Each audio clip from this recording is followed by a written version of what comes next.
এক ক্লিকেই আদালত থেকে কারাগারে যাবে জামিননামা। কাল থেকে অনলাইন সেবা চালু হচ্ছে বলে জানিয়েছেন আইন উপদেষ্টা আসিফ নজরুল।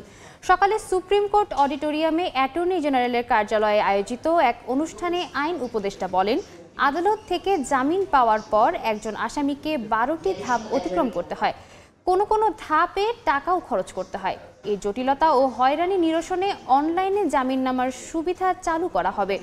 বর্তমান সরকারের আমলে বিচার বিভাগের আলাদা সচিবালয় প্রতিষ্ঠা করা হবে বলেও জানান আইন উপদেষ্টা।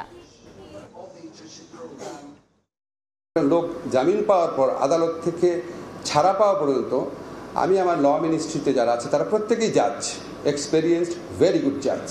তাদের থেকে শুনলাম 12টা প্রক্রিয়াতে যেতে হয়। তার 12টা প্রক্রিয়াতে 12টা ধাপে তাকে টাকা দিতে হয়, কোনো ধাপে 12টা ধাপে তাকে হয়রানির সম্মুখীন হতে হয়। আগামীকাল আমরা পাইলট প্রজেক্ট চালু করছি। একটা ক্লিক করবে, আদালতের রায় থেকে সরাসরি এটা জেলখানায় পৌঁছে যাবে, যে জেলখানায় আসামি আছে।